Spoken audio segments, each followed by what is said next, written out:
मेरे लिए बहुत खुशी की बात है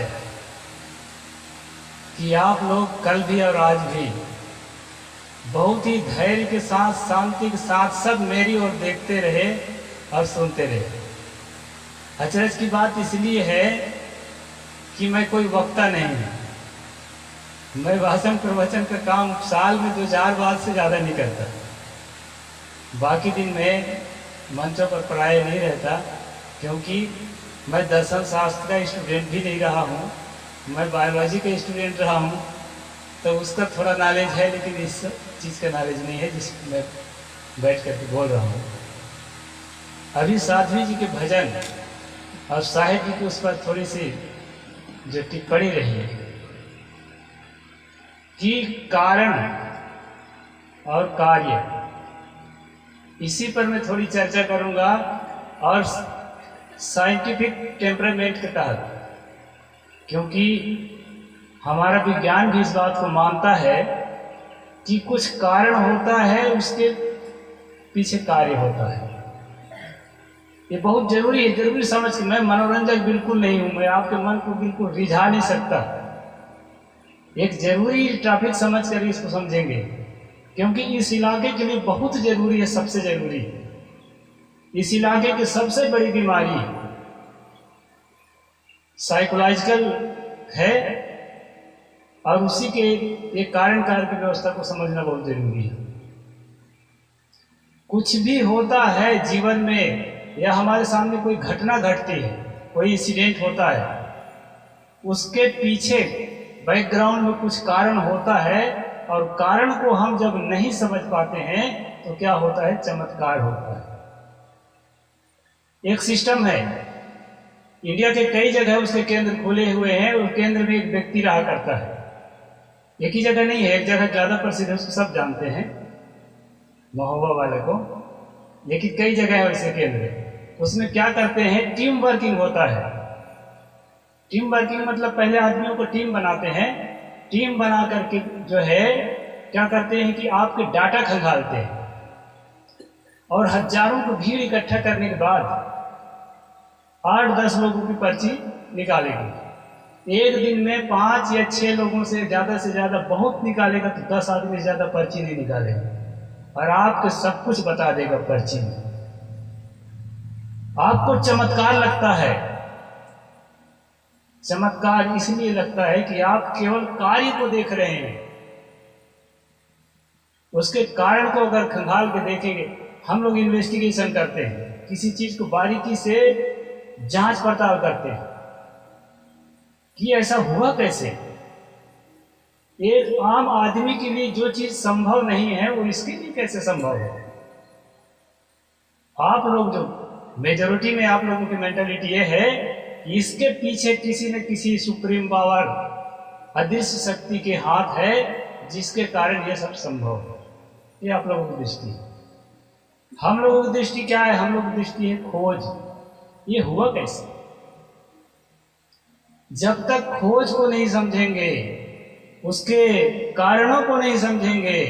हमारे सामने मनसा राम जी बैठे हैं, इनको अगर 1 लाख रुपया, 1 करोड़ रुपया देकर भी कोई कहेगा कि इस बात को स्वीकार कर लो, ठीक से जानता है इसलिए कहा, इस बात को आप स्वीकार कर लो, तो उनसे स्वीकार नहीं होगा। दिल से तो नहीं होगा, चाहे पैसे के कारणों को भी जाए, दिल से नहीं हो सकता। क्यों? कि उनको भीतर से पूरी तरह से पता है कि बिना कारण के कार्य नहीं हो सकता। उसका कारण क्या होता है? उसका कारण होता है टीम वर्किंग। एक सच्ची घटना बताऊं मैं। बेलगाना के पास लालपुर में रह रहा था, तो घटना क्या घटती है कि एक यादव थे, सुखीराम यादव, उनके यहाँ रहता था मैं।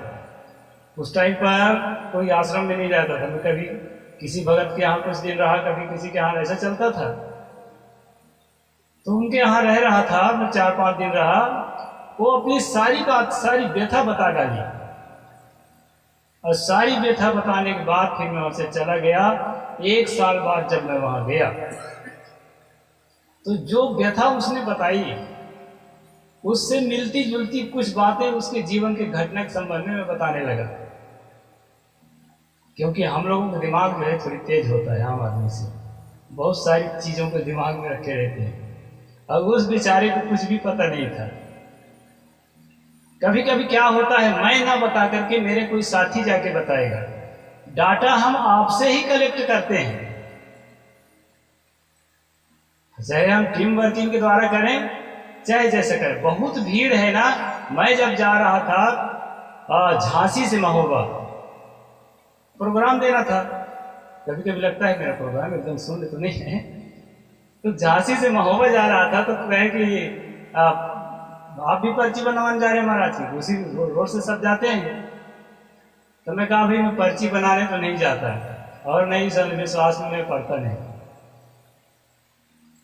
तो उनसे मैं पूछा कि आप कितने बार जो है आप अपना पर्ची निकलवाए।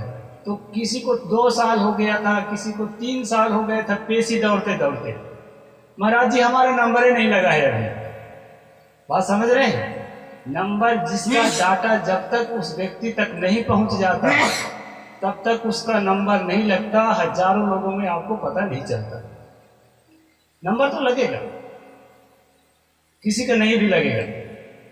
ये जो चमत्कार होता है, एक कारण को नहीं जानने के कारण चमत्कार होता है। मैं आपके पड़ोस की बात बताऊंगा, एकताई की।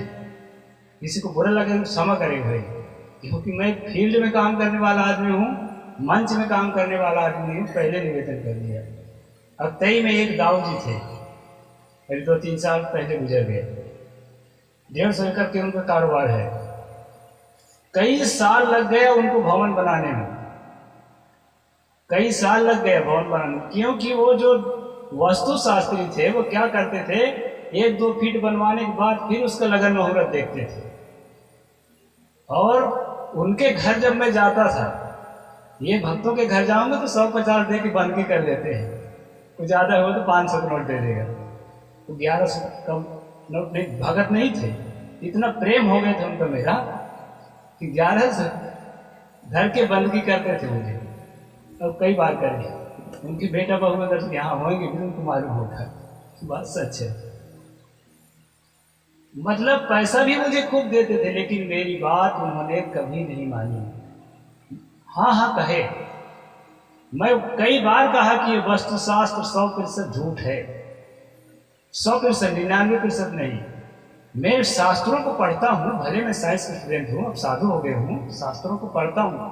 आपके किसी भी शास्त्र में नहीं लिखा है कि शौचालय कैसे बनाया जाता है। जहां भी शौच जाने की क्रिया बताई गई है तो कहा गया है कि एक बलवान व्यक्ति धनुष में बाण चढ़ा करके और अपना तीर छोड़ दे, जितना दूर में वो तीर पहुंचता है लोटा धर के उतना दूर जाना चाहिए। ये आपके कबीर उपासना पद्धति में भी यही लिखा है। शौचालय कैसे बनाना चाहिए, किस दिशा में बनाना चाहिए, किसी शास्त्र में नहीं लिखा है। और अभी अभी जो नए शास्त्र बनाए हैं लोग ना, चालाक लोग, उसमें लिखा है किस दिशा में पेड़ होना चाहिए, किस दिशा में पेड़ नहीं होना चाहिए, किधर कौन सा दरवाजा होना चाहिए। ये वस्तु शास्त्र का जितना ढकोसला है, इस ढकोसले के चक्कर में मत पड़िए। ये 100% झूठ है। किसी अच्छे इंजीनियर से दिखा करके आप अपना भवन बनाइए। मैं तो अभी भवन बना रहा हूं, चालू ही काम है। कोई इंजीनियर कुछ भी नहीं दिखाए हैं, बस मिस्त्रियों को कहे भाई छोटा मोटा काम है, आप इंजीनियर हो, अपने हिसाब से बनाओ। और कुछ अपने दिमाग हम लोग भी लगाए। तो वस्तु शास्त्र जो है 100% झूठ है। यहां तक कि एस्ट्रोलॉजी के तहत आजकल अंग्रेजी शब्द दे दिए हैं तो लगता है बिल्कुल साइंटिफिक है।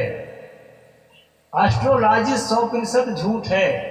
मेरे बाबूजी भी फंसे हैं। जब यहाँ आ रहे थे कोरोना काल से थोड़ा पहले, तो बताए कि बेटा जो है पूरब दिशा में जाना इस दिन जो है अच्छा नहीं है। तो मैं 2 दिन पहले अपना कपड़ा निकाल के, बैग निकाल के रख दिया था। क्या करेंगे भाई, परंपरा के जाल ऐसा है कि मेरे घर में भी है। मैं ये नहीं कहता कि पूरा परिवार रेशनल हो गए हैं, कि रेशनलिस्ट हो गए हैं, कि तर्कशील हो, वैज्ञानिक सोच वाले हो गए हैं, ऐसा मैं नहीं कहता, दावा नहीं करता। तो खास बात यह है कि इस चीज से आप लोगों को निकलना चाहिए। अच्छा, जिसकी घटना बता रहा था मैं, वो घटना क्या घटी, उस घर को जब तैयार करे दाऊ जी, तैयार तो कर लिए, लेकिन उसमें रह नहीं पाए। जिस साल तैयार किए थे उसी साल नहर में गिर पड़े, अटैक आया और जो है इस दुनिया में नहीं रह गए। अगर इतना लगन शोधने के बाद, इतना मुहूर्त सोचने के बाद आपने मकान बनाया तो उसमें सुख चैन से रहना चाहिए ना। और सुख चैन से नहीं रह पाए, इसके मतलब सारा लगन मुहूर्त झूठा था। अब ये तो हो सकता है झोला छाप हो, पुरोहित झोला छाप हो सकता है। मैं एक बहुत बड़ा पुरोहित जिसको आप सब लोग मानते हैं उसका उदाहरण दूंगा। यहाँ राम भक्त बहुत बैठे हैं, वो तो पराये सभी मानते हैं कि वशिष्ठ मुनि बहुत बड़े पुरोहित थे, मानते हैं ना। ये तो झोला छाप पुरोहित रहा होगा, ठीक है, मान लेते हैं, देहात में ऐसे रहते हैं। वशिष्ठ झोला छाप पुरोहित नहीं रहे, ये सब मानते हैं। अगर रहे तो काल्पनिक कहानी है तो कोई बात नहीं, लेकिन अगर रहे, आस्था है आपकी, तो बहुत बड़े पुरोहित रहे। उन्होंने कहा सभा में, लंबा है कहानी, पूरा नहीं बताऊंगा, 60 में बताऊंगा, 15 मिनट के अंदर अंदर बात पूरा करूंगा। उन्होंने कहा कि देखो दशरथ जी, अभी पुनर्वसु नक्षत्र चल रहा है और कल ब्रह्म मुहूर्त में पुष्य नक्षत्र आएगा। निर्विघ्न राज्याभिषेक के लिए पुष्य नक्षत्र से अच्छा कोई मुहूर्त नहीं होता है। आप जो है वाल्मीकि रामायण में अयोध्या कांड में पढ़ लेना, और जिसके पास किताब ना हो तो चरोटा आ जाना, बहुत दूरिया नहीं है। छोटा पुरोहित की बात नहीं कर रहा हूं, वशिष्ठ जी की बात कर रहा हूं। वशिष्ठ जी ने कहा कि आज पुनर्वसु नक्षत्र है और कल ब्रह्म मुहूर्त में क्या होगा, पुष्य नक्षत्र होगा, और पुष्य नक्षत्र से अच्छा निर्विघ्न राज्याभिषेक के लिए कोई मुहूर्त नहीं होता है। ये वशिष्ठ जी ने कहा, अच्छी तरह से ध्यान रख लीजिए। और कल जब पुष्य नक्षत्र आया, निर्विघ्न राज्याभिषेक का समय आया, तो राम जी का राज्याभिषेक हो गया? हो गया? नहीं हुआ। जस्ट अपोजिट उसको वन वन भटकने के लिए आदेश मिल गया माता जी के द्वारा। तो ये पत्रा पंचांग ना 100% झूठ होते हैं। रा से राम और रा से रावण, एक ही राशि, तुला राशि, का से कंस और का से कृष्ण, मिथुन राशि। दोनों के जीवन के घटनाओं में, दोनों के भावनाओं में, दोनों की बहुत सारी चीजों में सिमिलरिटी है क्या? नहीं है। राशि फल 100% झूठ। इसीलिए मैं बिना किताब देखे, मेरे को जहां बढ़ाते हैं इस इलाके में बच्चे का नाम रखने के लिए, तो बिना किताब के नाम मैं इस कारण से रखता हूँ। राशि 100% झूठ, मुहूर्त 100% झूठ, दिशा शूल 100% झूठ। हमको ऐसा लगता है कि ये सच है, इसलिए कि हम बैकग्राउंड में उसके कारण को नहीं जानते, सिर्फ कार्य को देखते हैं। अच्छी तरह से होड़ा चक्र मिलाने के बाद भी हम विवाह करते हैं। मेरे भाई वो होड़ा चक्र मिलाने काम करते हैं, विवाह में जो लक्षण मिलाते हैं अभी भी करते हैं, उनको अभी समझ भी हुई है बड़े हद क्या होता है। तो मेरे कहने का मतलब है, अच्छी तरह मिलाने के बाद भी कई विवाह टूटता है, और बिना मिलाए हुए भी कई विवाह सक्सेस होता है। उसको कोई नहीं जानता। हर क्षण मनुष्य का मन बदल रहा है, कब कैसे विचार आते हैं, कब कैसे विचार आते हैं, कब कैसे संगत के प्रभाव में आदमी बदलाव आता है, और बनता काम बिगड़ जाता है, बिगड़ता काम बन जाता है। इसको कोई नहीं जानता। कारण तो होता है, लेकिन कारण को नहीं जानने के कारण हम लोग क्या करते हैं, उसमें चमत्कार खोजते हैं। तो चमत्कार 100% झूठ है। महिमा से, चमत्कार से आप लोग बचिए, झाड़ फूंक से आप लोग बचिए, पत्रा पंचांग से आप लोग बचिए, शुद्ध कबीरपंथी बनिए। यही मेरा निवेदन है। मैं पहले बताया था, मैं बहुत मनोरंजक वाणी नहीं बोल पाता हूँ, मैं एक साइंस के स्टूडेंट हूँ, तो अपने ढंग से मैंने जो बना बताया। मेरा समय भी पूरा हो गया है और मेरा स्टॉल खुला है। मुझे अगर आप प्रमोट करते हैं तो ज़रूर मेरे स्टॉल को देखेंगे। दवा का स्टॉल है आयुर्वेद का, और जो है बढ़िया प्रमाणित चीज़ें और जो है फास्टली इफेक्टिव चीज़ें मैं रखता हूँ, उसको आप लोग प्रयोग करिए। और साथ साथ जो है मेरे इकोनॉमी को भी बढ़ाइए, और साथ साथ जो है इस मिशन को आगे बढ़ाने में आप लोगों का मुझे सहारा मिलेगा। मैं अपनी वाणी यहीं पर पूरा करता हूँ। बोलिए संत सम्राट सदगुरु कबीर साहेब की जय। और एक बात और कह देता हूँ, क्योंकि समय फिर नहीं मिलेगा। 27-28 फरवरी को। आप स्वयं तो आइए चरोटा, और साथ साथ जो है आप अपने गांव में अच्छे से प्रचार करिए। आपको आना भी है और तन मन धन से सहयोग भी करना है। छोटी संस्था है और वीक जो है इकोनॉमी है, उसमें आप लोगों को सहयोग भी करना है। निर्माण कार्य भी चल रहा है और कार्यक्रम तो होना ही है।